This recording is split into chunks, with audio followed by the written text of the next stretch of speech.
नमस्कार दोस्तों, मेरे चैनल पर स्वागत है। आज मैं एक आपसे ओपिनियन और एक जो मेरा एक सोच है, जो मेरे विचार आ रहे हैं।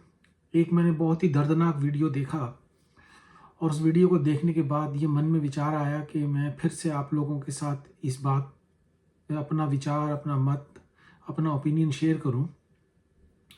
और अब ये हालत देखकर मतलब दिल को बहुत बुरा लगा दोस्तों, और बहुत दुख हुआ। और मैं जिस चीज़ की बात कर रहा हूँ, हमारे जो यंगस्टर्स हैं वो एक जुआ खेल रहे हैं, और वो जुआ बहुत महंगा है। पैसे भी हैं और बाकी जो उसके साथ इमोशनल और जो रिपकर्शंस हैं, जो उसका रिजल्ट है, वो बहुत अच्छा नहीं है। तो दोस्तों, मैं जिस चीज़ की बात कर रहा हूँ वो है डंकी। अभी पीछे मैंने एक वीडियो देखा कि कैसे एक परिवार में एक भाई अपने छोटे भाई को ढूंढ रहा है, 20-21 साल के, जो डंकी पर एजेंट के साथ गया था और वो गायब हो गया। माँ का रो रो कर बुरा हाल है और बाप सदमे में पागल हो चुका है। पैसे की बात क्या करें, 18, 19, 20 लाख जो भी लगे एजेंट को दिए। एजेंट का कुछ पता नहीं है, वो धमकियां दे रहा है डायरेक्टली और इनडायरेक्टली परिवार को कि केस वापस ले लो।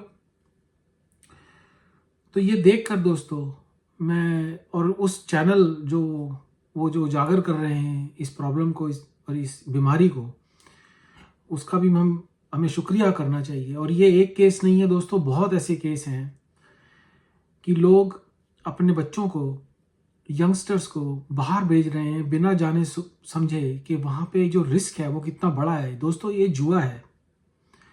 और आपने देखा होगा, सुना होगा शायद यूट्यूब पे, कि लोगों की जानें गई हैं फिर भी लोग जा रहे हैं। तो समझ नहीं आता ऐसा क्यों कर रहे हैं। जो हमारे यंगस्टर्स बच्चे हैं वो ज़िद करते हैं अपने माँ बाप से हमें बाहर जाने के लिए, और माँ बाप जो हैं अपनी ज़मीन जायदाद बेच देते हैं उनको खुश करने के लिए कि चलो अपनी ज़िंदगी बना लेगा। वो तो ये सोचते हैं, हर माँ बाप अपने बच्चे की तरक्की ही देखना चाहता है, और वो उसको इस तरह से वो उनको सपोर्ट करते हैं। पर वो बोले तो नादान है, मैं बोलूँगा अज्ञानी है, कि उनको सिर्फ ये नज़र आ रहा है कि ये वहाँ जाएगा, पैसा कमाएगा, अपने परिवार की मदद करेगा। पर वो ये नहीं सोच रहे हैं कि किस कीमत पर, अगर सोच भी रहे हैं तो उसको लाइटली ले रहे हैं। क्योंकि यहाँ पर सिचुएशन बहुत चेंज हो चुकी है दोस्तों। पता नहीं इंडिया में आपको लोग क्या बता रहे हैं।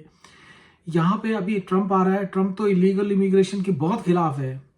तो ये जो आप इतना पैसा खर्च करके आओगे, अपनी जान को जोखिम पे डाल के आओगे, जो चाहे कोई कुछ भी बोले, ट्रंप जो है बहुत सख्त होने वाला है इलीगल इमिग्रेशन पर। वही हाल यूरोप का है, और लोग तंग आ गए हैं दोस्तों, अमेरिका में भी और यूरोप में भी। इलीगल इमिग्रेशन, ये जो गलत तरीके से इमिग्रेशन हो रही है, लोग यहाँ से तंग आ गए हैं। तो इसका जो अब आपको वहाँ पे क्या सब्ज बाग दिखाए जा रहे हैं और कौन दिखा रहा है मेरे को पता नहीं।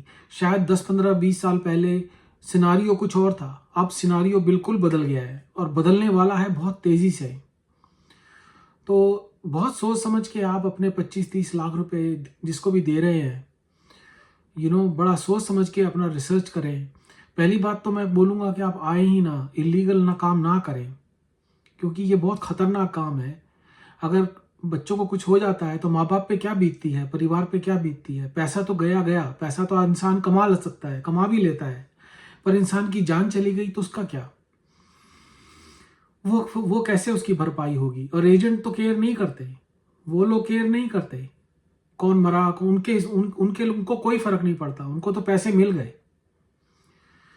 तो दोस्तों, अगर आप बाहर आना भी चाहते हैं तो लीगल तरीके से आइए, स्किल लीजिए। कोई हाथ में इलेक्ट्रीशियन, प्लम्बर, ब्रिकलेयर, बहुत शोबे हैं जिसको आप सीख सकते हैं अगर आप बहुत पढ़े लिखे नहीं हैं और आपको फिर भी बाहर आना है।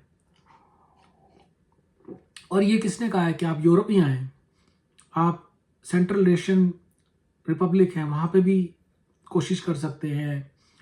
ये वियतनाम की तरफ भी कोशिश कर सकते हैं, फिलीपीन की तरफ भी कोशिश कर सकते हैं, अगर आपको बहुत ही बाहर जाने का शौक है तो।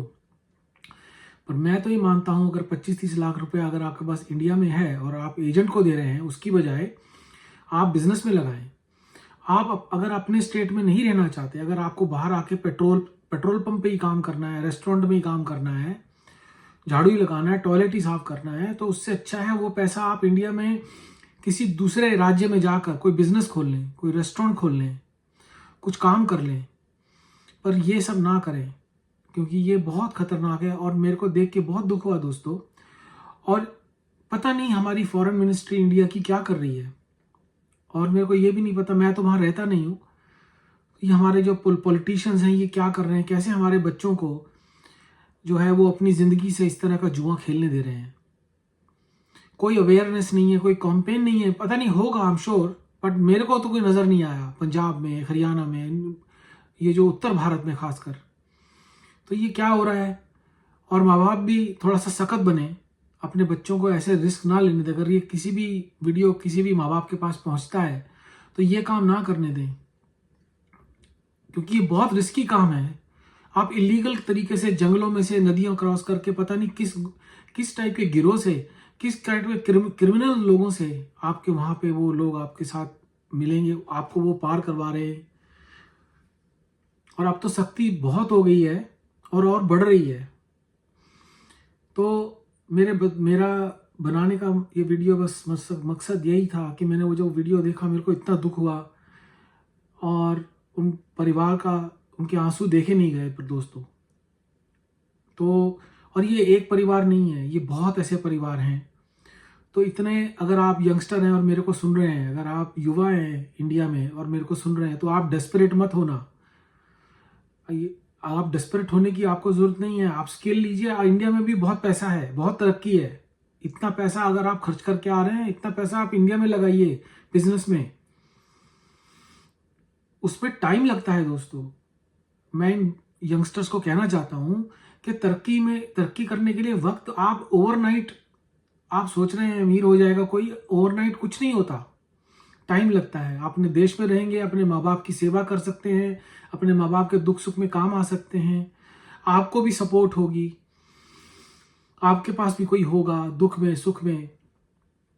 तो सोचिए दोस्तों, अगर आप युवा हैं और ये वीडियो आप तक पहुंच रहा है तो 1000 बार सोचिए, 1,00,000 बार सोचिए, पर ऐसा ना करें। यही मेरी रिक्वेस्ट है और यही वीडियो बनाने का एक मकसद है कि हमारे युवा लोग ये जो जुआ खेल रहे हैं 25-30 लाख का, ये बहुत बड़ा जुआ है। इसमें 25-30 लाख तो लगा ही रहे हैं, अपनी जान भी आप अपनी खतरे में डाल रहे हैं। तो पता नहीं ये कैसे हमारे यंगस्टर्स, मैं समझ सकता हूँ जब इंसान जवान होता है तो वो ज़्यादा सोचता नहीं है, उसमें हिम्मत होती है, वो सोचता है मेरे साथ नहीं होगा, है ना। वो एक उनमें वो एक फियरलेसनेस होती है, उनमें डर नहीं होते, वो निडर होते हैं। मैं समझता हूँ, मैं भी रह चुका हूँ, मैं भी जवान था कभी, तो मैं समझ सकता हूँ दोस्तों। पर अब आज के ज़माने में जब इंटरनेट है, यूट्यूब है, इतनी इन्फॉर्मेशन है, फिर भी अगर आप ये कदम उठा रहे हैं तो ये बहुत बड़ा रिस्क है। और मेरी माँ बाप से खासकर ये प्रार्थना है कि ऐसे अपने बच्चों को ना भेजें, वहीं अपने पास रखें, इनको कोई बिजनेस लगवा दें, कोई स्किल सिखवाएं, ताकि वो वहीं पर रहकर कुछ कर सकें। अगर बाहर जाना भी है तो लीगल तरीके से जाएं। चलिए दोस्तों, बस एक छोटा सा वीडियो, और आशा करता हूँ कि मेरा मैसेज, मेरा संदेश पहुँचे। अगर एक को भी मिलता है मैसेज और उसका दिमाग बदल जाए तो मेरे को बड़ी खुशी होगी। बाकी कमेंट करें और लाइक करें, सब्सक्राइब करें, और कोई भी कुछ सवाल है तो ज़रूर पूछें, मैं जवाब देने की कोशिश करूँगा। और टेक केयर दोस्तों, थैंक यू, गॉड ब्लेस।